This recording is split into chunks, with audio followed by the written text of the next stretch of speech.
Welcome, and thanks for joining me on this intrepid journey as we explore and uncover mysterious and elusive tales of some of the world's most famous, lost and forgotten treasures.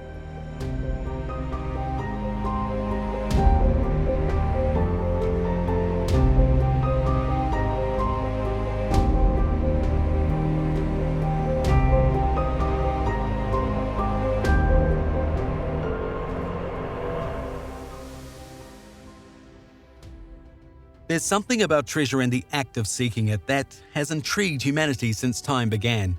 From ancient rituals to buried pirate treasure to hoards of fascinating and mystical artifacts acquired through war and brutal conquests, through to tracing our history in order to understand our past.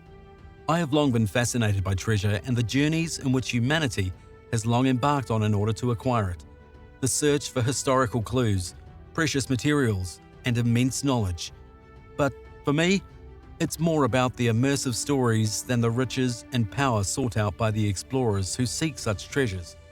Because, for the majority, it's only the stories, myths, and legends that in the end remain, while the rest is lost to history.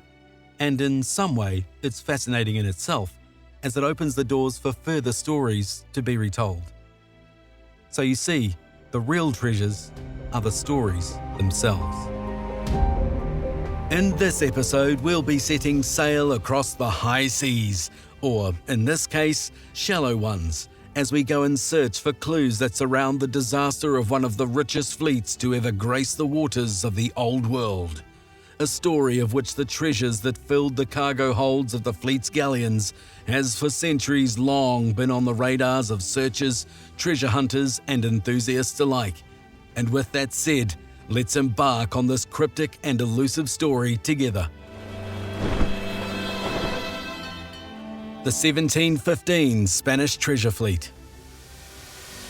Throughout the generations, at one time or another, we've all heard and read stories of the high seas, behemoth sailing ships, drunken sailors, and even tales of enormous vessel-gripping krakens that drag heavily fortified galleons to the bottom of the ocean. And while there may not be any gargantuan tentacles present in this story, you can bet your bounty plunder that it offers everything else and more. The Age of Discovery, also known as the Age of Exploration, a period in time that closely connects with the Age of Sail, a time which stretched between the 15th and 17th centuries, as widely documented throughout European history. A time when entrepreneurial seafaring Europeans explored, conquered, raided, and colonized extensive regions that inhabit the unknown world, areas covering much of the Earth's western hemisphere, more specifically, the Americas, which would later become known as the New World, also referred to as the fourth part of the world. At the leading helm of these vast New World explorations were the Portuguese and the Spanish, who later would compete with Dutch, British, and French expeditions, journeys that would greatly enrich European culture and empower tales of the European colonization of the Americas.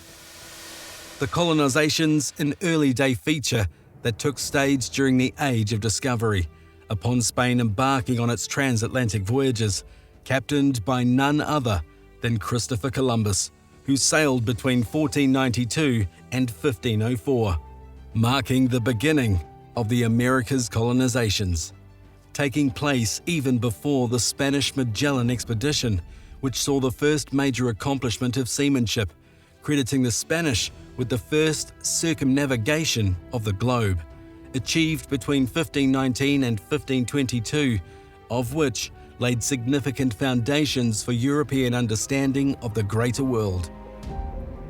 The Spanish discoveries would lead to later naval expeditions across the Atlantic, Indian, and Pacific Oceans, including explorations over land in the Americas, Asia, Africa, and Australia.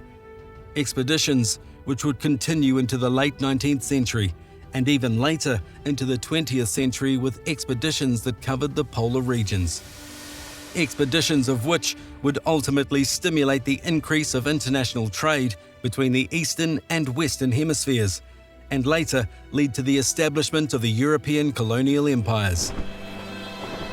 in turn generating the Columbian Exchange, which conceived the broad transmission of horticulture, zoology, agriculture, social populations, as well as slavery, communicable diseases, and culture. Now that we've had a peek through the spyglass and found direction on the dials of the compass, let's step beneath the sails and take heed of the breeze as it crosses the bow of the galleons of the 1715 Spanish fleet, and try to unravel the boom hitch. The Spanish treasure fleet, also referred to as the Plate Fleet, a name derived from the Spanish word plata, simply meaning silver. As it sails, the Spanish fleet was a system of sea routes conceived by the Spanish Empire between 1566 and 1790, essentially connecting Spain with its territories in both the Americas and across the Atlantic. The fleet convoying the route, general cargo fleets, primarily utilized to transport all manner of goods, from lumber, food, spices, sugar, tobacco, and silk, as well as more extravagant and precious items such as pearls, gems, gold, and, as the name states, silver.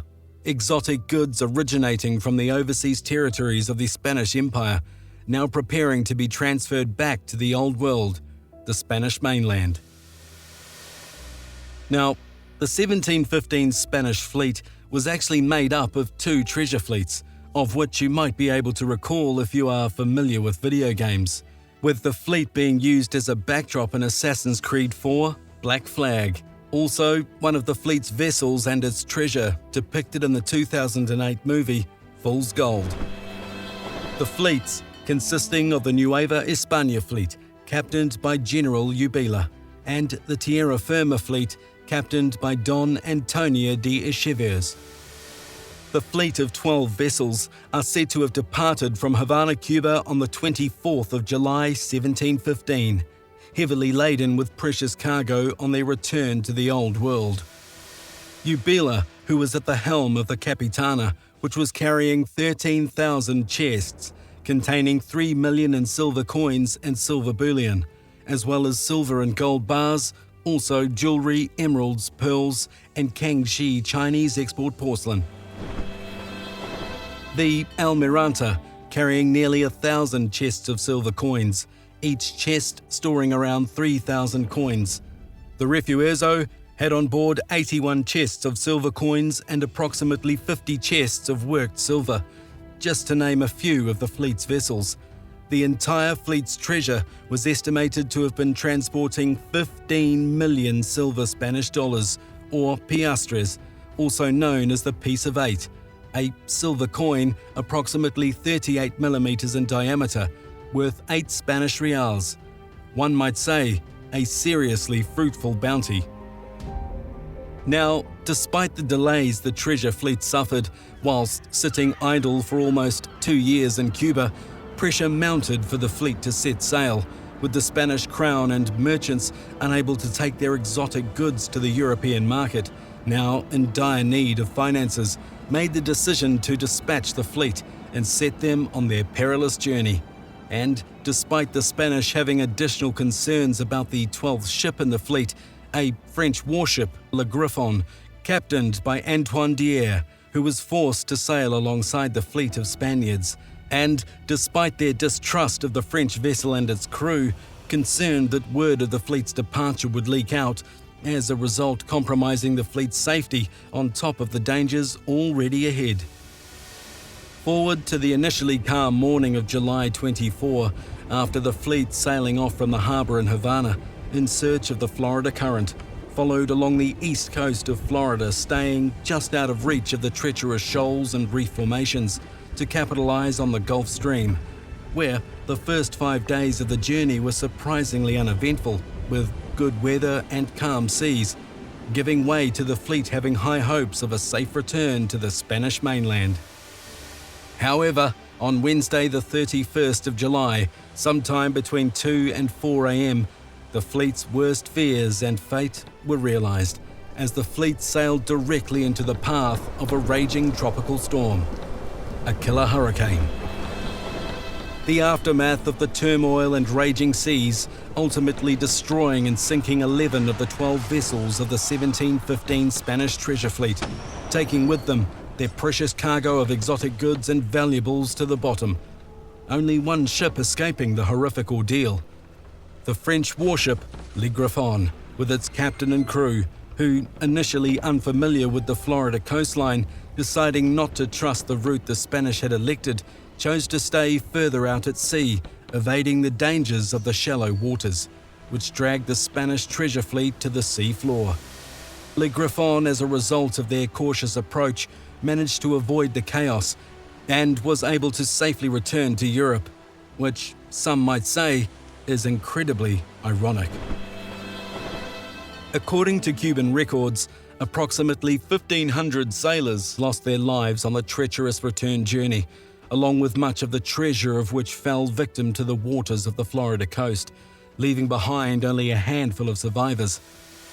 To this day, even after a vicious race of privateers, searcher ships, and even pirates, who all took part in the primary salvage of the treasure, of which are said to have recovered around 5 million 8 silver coins, with 120,000 coins taken by force, where the first privateer Henry Jennings was accused of piracy for attacking salvage ships, claiming his piece of the bounty. As it stands, artifacts and treasures of the 1715 Spanish treasure fleet continue to wash up on the coastal shoreline of Florida's beaches, leaving speckled breadcrumbs as to what may be left behind, and arguably their locations. And though much of the treasure was recovered between 1715 and 1718, there are still vessels yet to be discovered, with much debate as to which vessels they actually are. However, slowly the vessels and the memory of their cargo would fade, undisturbed for nearly 250 years, until 1960, when the Real 8 Corporation, with modern treasure hunting procedures and technology, would recover further bounty. For now, as for what is left behind is surely uncertain. However, the clues that continue to wash up would suggest that there is certainly more left to explore, and potentially even more left for recovery. And while the harsh seas continue to withhold their elusive secrets, for now they leave us with one simple conclusion: that the treasure of the 1715 Spanish treasure fleet is almost with certainty worthy of a lost and forgotten treasure.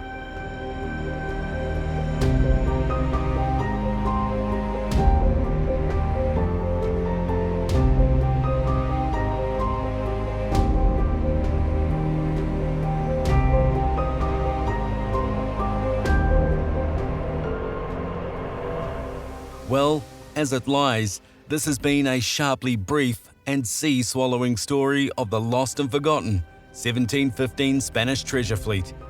Throughout this treacherous seascape journey, we are presented again with more stormy questions than floatable answers. At the same time, we have been, and remain, mesmerized by the story. Join me next time for another episode of Lost and Forgotten Treasures. I'm your intrepid storyteller.